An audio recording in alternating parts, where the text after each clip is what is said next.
नमस्कार। सोचिए, आप सुबह उठते हैं और पता चलता है कि एक पूरे देश का राष्ट्राध्यक्ष गायब हो गया है। किसी नॉवल में नहीं, बल्कि असल जिंदगी में।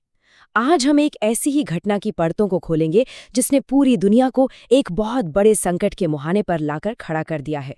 Operation Caribbean justice. जरा सोच के देखिए, एक ऐसा देश जो दुनिया के सबसे बड़े तेल भंडारों पर बैठा है और उसका चुना हुआ नेता अचानक वैनिश हो जाता है। ये कोई फिल्म की स्क्रिप्ट नहीं है, ये वो चौंकाने वाली हकीकत है जो आज सुबह की सबसे बड़ी सुर्खी है। तो बात है 4 जनवरी 2026 की। पूरी दुनिया की नज़रें सिर्फ एक ही जगह पर टिकी हैं, कराकास। एक ऐसा नाटकीय घटनाक्रम शुरू हो चुका है जिसमें अंतर्राष्ट्रीय राजनीति के सारे समीकरणों को हमेशा के लिए बदलने का दम है। तो आखिर हुआ क्या था? चलिए, इस चौंकाने वाली घटना को जरा सिलसिलेवार तरीके से समझते हैं। इस पूरी कार्रवाई को नाम दिया गया है ऑपरेशन कैरेबियन जस्टिस। ये अमेरिकी स्पेशल फोर्सेस का एक बहुत ही सटीक और गुप्त ऑपरेशन था। लेकिन यहाँ दांव पर सिर्फ एक राष्ट्रपति की गिरफ्तारी नहीं है, बल्कि कुछ बहुत बड़ा है। 300 अरब। ये नंबर ही इस पूरी कहानी का सेंटर पॉइंट है। और ये कोई छोटी मोटी रकम नहीं है। ये संख्या है वेनेजुएला के तेल भंडारों की। 300 अरब बैरल। जी हाँ, दुनिया का सबसे बड़ा प्रमाणित तेल भंडार। और अब ये तेल भंडार एक नई ग्लोबल खेल का मैदान बन चुका है। तो सवाल ये है कि ये सब हुआ कैसे? मतलब एक संप्रभु राष्ट्र के नेता को इतनी आसानी से कैसे पकड़ लिया गया?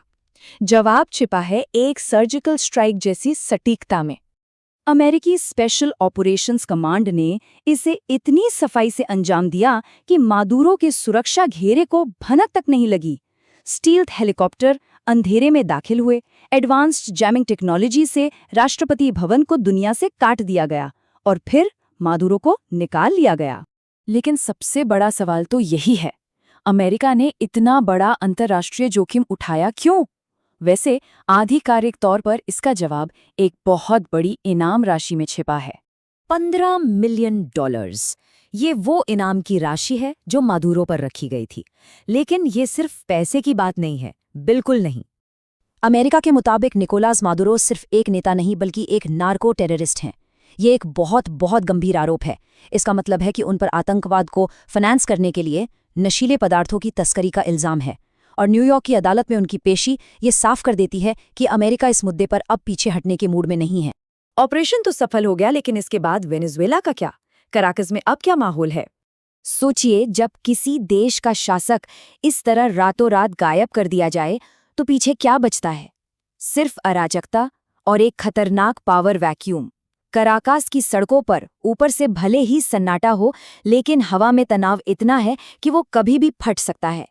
इस पूरी घटना पर दुनिया 2 हिस्सों में बट गई है। अमेरिका कह रहा है कि ये एक अपराधी की कानूनी गिरफ्तारी है, वहीं वेनेजुएला की उपराष्ट्रपति डेल्सी रोड्रिगेज इसे साफ साफ अंतर्राष्ट्रीय डकैती और अपहरण कह रही हैं।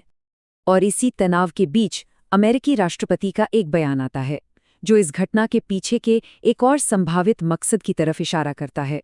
वेनेजुएला व्यापार के लिए खुला है। इसका मतलब क्या है?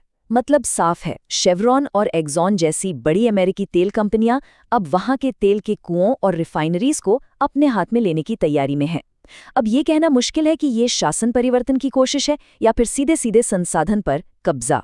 इस घटना का असर सिर्फ वेनेजुएला तक ही नहीं रहने वाला। इसने पूरी दुनिया के बड़ी ताकतों को एक दूसरे के आमने सामने ला खड़ा किया है।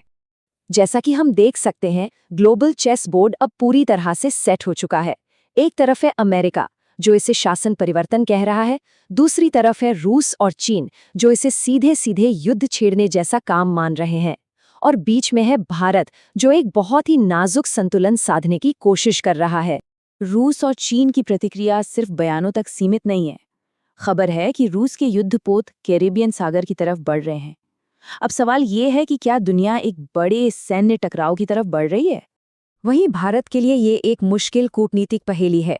हमें सस्ते तेल की जरूरत है, जो शायद अब मिल सकता है, लेकिन हम किसी देश की संप्रभुता के उल्लंघन का समर्थन भी तो नहीं कर सकते। विदेश मंत्रालय ने गहरी चिंता जताई है, लेकिन पर्दे के पीछे हर देश अपने फायदे का समीकरण बना रहा है। तो इन सभी तथ्यों को देखने के बाद हम उस अंतिम और सबसे जरूरी सवाल पर आते हैं जो इस पूरे प्रकरण का सार है। वेनेजुएला का भविष्य क्या होगा? क्या ये तेल के लिए एक और युद्धग्रस्त क्षेत्र बनेगा, जैसा हमने इराक में देखा, या फिर ये दक्षिण अमेरिका के लिए एक नए स्वर्ण युग की शुरुआत होगी? इस पर एक बात तो तय है, इतिहास हमें यही बताता है कि जब भी किसी देश में तेल और अमेरिकी हस्तक्षेप का कॉम्बिनेशन बनता है तो कहानी कभी भी सीधी साधी नहीं होती। वो हमेशा पलटती है और अक्सर बहुत जटिल हो जाती है। तो सवाल यही बचता है, ऑपरेशन कैरिबियन जस्टिस असल में था क्या? एक तानाशाह से मुक्ति का मिशन, या दुनिया के सबसे बड़े तेल के खजाने पर कब्जा करने की एक सोची समझी रणनीति? इसका जवाब शायद वक्त ही देगा, लेकिन सोचेगा जरूर।